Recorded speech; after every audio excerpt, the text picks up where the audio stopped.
বন্ধুরা, সন্দীপ গাঙ্গুলি ইউটিউব চ্যানেলে আপনার সবাইকে স্বাগত জানাই। তো বন্ধুরা, উত্তরপত্রে ইউনিক নম্বর লিখতে হবে এবং প্রশ্নপত্র ফাঁস রুখতে উচ্চ মাধ্যমিকে নতুন ব্যবস্থা চালু করলো সংসদ। তো বন্ধুরা, আজকে সেই নিয়ে সব কিছু বিস্তারিত জানাবো। তো বন্ধুরা, সেই জন্য ভিডিওটি প্রথম থেকে শেষ পর্যন্ত অবশ্যই দেবেন। আর যদি বন্ধুরা চ্যানেলটি নতুন হয়ে থাকেন তো বন্ধুরা চ্যানেলটি অবশ্যই সাবস্ক্রাইব করবেন যাবতীয় কিন্তু লেটেস্ট নিউজ পাওয়ার জন্য।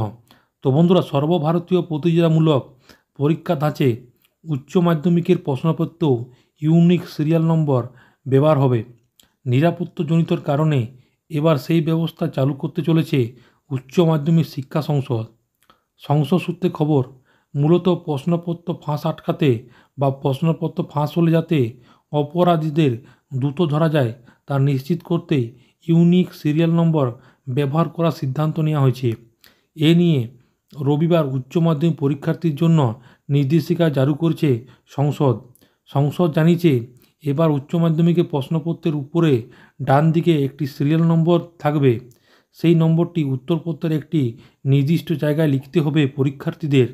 পরীক্ষা কেন্দ্রে যারা দায়িত্ব থাকবেন তাদের কাজ হবে পরীক্ষা শুরুর আগেই এই বিষয়টি পরীক্ষার্থীদের বুঝিয়ে দেওয়া। সংসদের নির্দেশ, পরীক্ষা কেন্দ্রের নির্দেশিকেরা মানে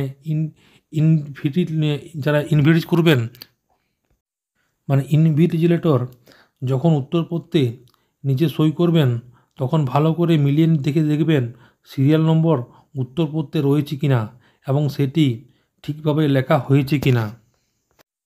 তো সংসদ সূত্রের খবর, এ বিষয়ে পদ্ধতিতে পর্ষদ প্রশ্নপত্রের উপরে যাবতীয় তথ্য নিজের কাছে রাখতে পারবেন।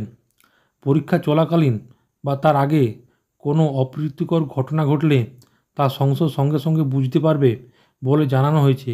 সংসদ সভাপতি চিরঞ্জীব ভট্টাচার্য বলেন, উচ্চ মাধ্যমিকে নতুন ব্যবস্থা হিসাবে প্রশ্নপত্র বিষয়ে সিরিয়াল নম্বর ব্যবহার করা হচ্ছে, যা এবছর কিন্তু প্রথম। তো প্রতিযোগিতামূলক পরীক্ষা বা জাতীয় স্তরের পরীক্ষার সঙ্গে সামঞ্জস্য রেখেই এই নিরাপত্তা ব্যবস্থা গ্রহণ করা হয়েছে। তো বন্ধুরা, আশা করি বুঝতে পারলেন। তো এইটা ছিল ছোট্ট একটি আপডেট। ভিডিওটি ভালো করবেন, চ্যানেলটি অবশ্যই সাবস্ক্রাইব করবেন। মনে যদি বন্ধুরা কোনো কোয়েশ্চেন থাকে তো কমেন্ট বক্সে কমেন্ট করতে পারেন, নিশ্চয়ই সাহায্য করার চেষ্টা করবো। পরবর্তীকালে নতুন কোনো ভিডিও দেখাবে, ততক্ষণ বন্ধু ভালো থাকবেন, সুস্থ সাবধান থাকবেন। সবাইকে বন্ধুরা অসংখ্য ধন্যবাদ।